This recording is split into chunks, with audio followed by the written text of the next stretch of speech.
আমি আসলে অনেকদিন ধরে একটা বাজেট স্পিকার খুঁজছিলাম আমার পিসির জন্য, কিন্তু পাচ্ছিলাম না।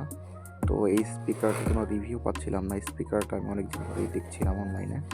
তো শেষমেশ নিজে কিনে রিভিউ দিচ্ছি। তো বক্সটার কোয়ালিটি যথেষ্ট ভালো।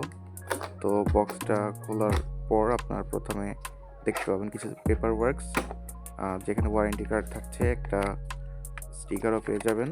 তারপর আর কিছু কীভাবে কানেক্ট করতে হয় বা কিছু ম্যানুয়াল। এরপরে আছে স্পিকার দুইটি পলি দিয়ে মোড়ানো থাকে।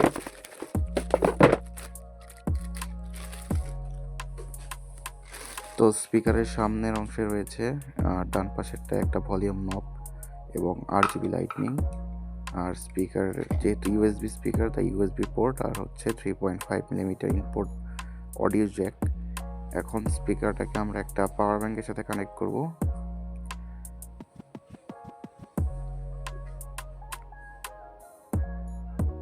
দেখুন, পাওয়ার ব্যাংকের সাথে কানেক্ট করার সাথে সাথে লাইটগুলো জ্বলে উঠেছে। তো স্পিকারটা হচ্ছে প্লাগ অ্যান্ড প্লে, যেহেতু ইউএসবি স্পিকার। ডান পাশের স্পিকারের উপরে একটি টাচ বাটন রয়েছে। এই টাচ বাটনের সাহায্যে RGB লাইটটি অন অফ করা যায়। আর স্পিকারের সাউন্ড কোয়ালিটি যথেষ্ট ভালো, স্পিকারের বেস কোয়ালিটিও যথেষ্ট ভালো।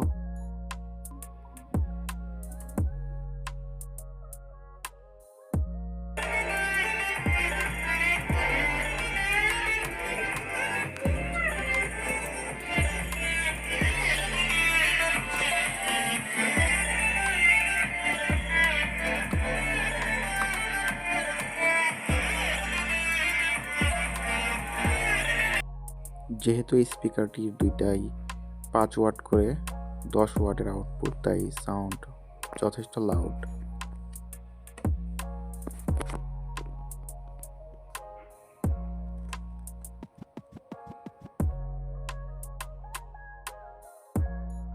বিল্ড কোয়ালিটির কথা বলতে গেলে বিল্ড কোয়ালিটি যথেষ্ট ভালো। প্লাস্টিকটা মোটেও চিপ ফিল হয় না, আর দেখতেও অনেক সুন্দর। স্পিকারের নিচে রাবার প্যাডিং থাকায় গ্রিপও পাওয়া যায় অনেক ভালো। আর সামনের এলইডি স্ট্রিপটাও যথেষ্ট ভালো। আর দেখতেই পাচ্ছেন সামনে হ্যাভিটেল লোগো দেওয়া আছে। আর নিচে যে ভলিউম নবটাও যথেষ্ট সুন্দর। আর এখানে লেখা আছে 5 ওয়াটের দুইটি, টোটাল আউটপুট 10 ওয়াট।